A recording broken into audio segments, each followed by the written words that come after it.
Hello, my name's Diane and I make and sell quilts on an online Etsy shop. If you'd like to see how I made this one, please continue watching. So this little quilt began its life in the heat wave of 2022 when the temperatures hit 40 degrees centigrade here in the middle of England. And I abandoned this because I couldn't face quilting it in that heat, and now in October it's completed. And of course, with every completed quilt there is always leftover fabric.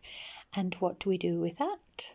Well, I cut mine into strips, which are 1 3/8 or 3.5 centimetres, which I make into log cabins.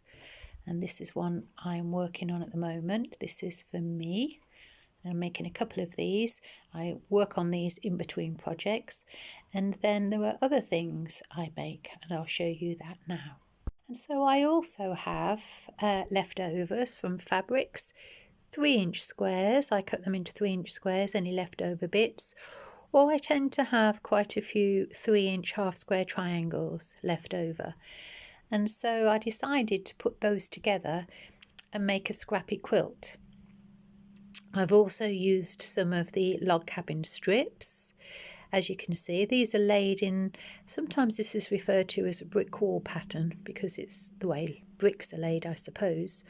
And what I've done is put a friendship star and then surrounded that with this scrappy brick wall pattern, which I think looks really lovely and bright.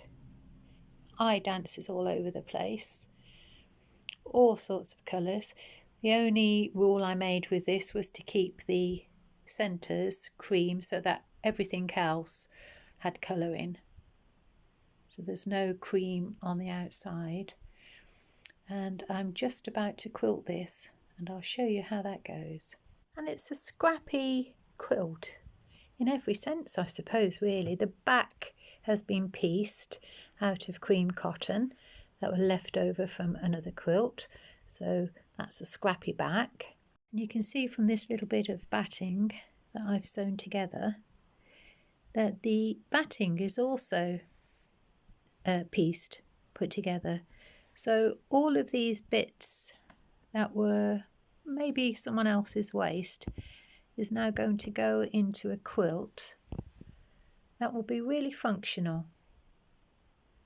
And I think it looks gorgeous, but then I do like bright colours. But anyway, let's get quilting. Well, I finished quilting the centre part. You can see just straight lines, and I'm really pleased with the way it looks. I think these straight lines suit this all over busy pattern. And when I look around the fabric, there's everything in here. There's scraps of shirts and skirts and leftover fat quarters and yardage. So it makes a really nice quilt. Nice design. And all it is a 9 patch in a friendship star, and then log cabin on the outside in scrappy strips. Built those up and then joined them together. So there's a cream backing on to match the front stars, and now I'm going to go for a coffee, and then I'll do the edges and it'll be ready to go. And here I am in the garden having a coffee break, nice bit of homemade chocolate cake, and I'm making the most of the dahlias. We had a frost last night, first one of the year, or the winter, and they won't be here with us very much longer. So I'm sitting out here with the birds, having a break, and I've been thinking about the word scrappy. I don't think I want to use that for projects in my shop, because scrappy has sort of connotations of being cheap or inferior, and they're neither of those things. I mean, I bought the fabric initially, the batting had a price I bought initially, there might be leftovers, but there is a cost still involved. And so I'm going to try and think of something else instead of scrappy. And here we are, another one for the shop.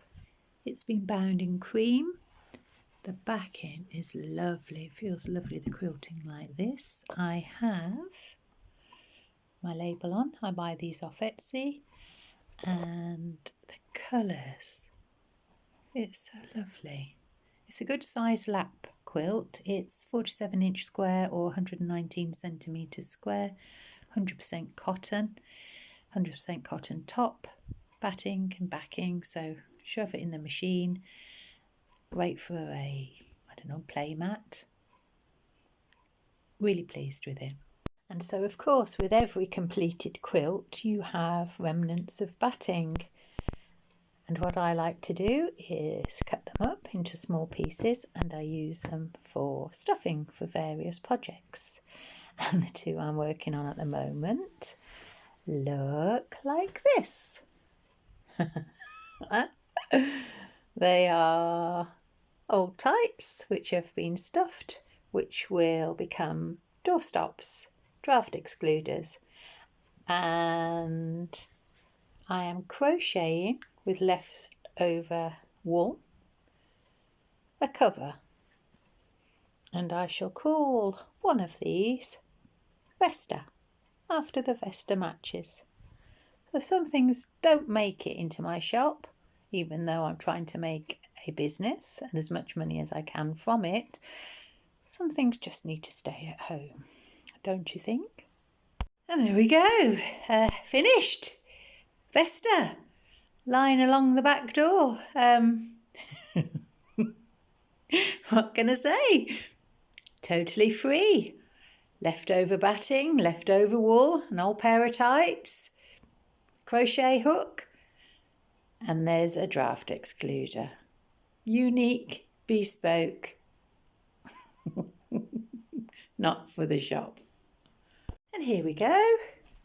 This one, slightly less striking than the Vesta draft excluder, pardon the pun, but it does the job. No waste, no batting waste, and it's going to help keep us warm in the winter.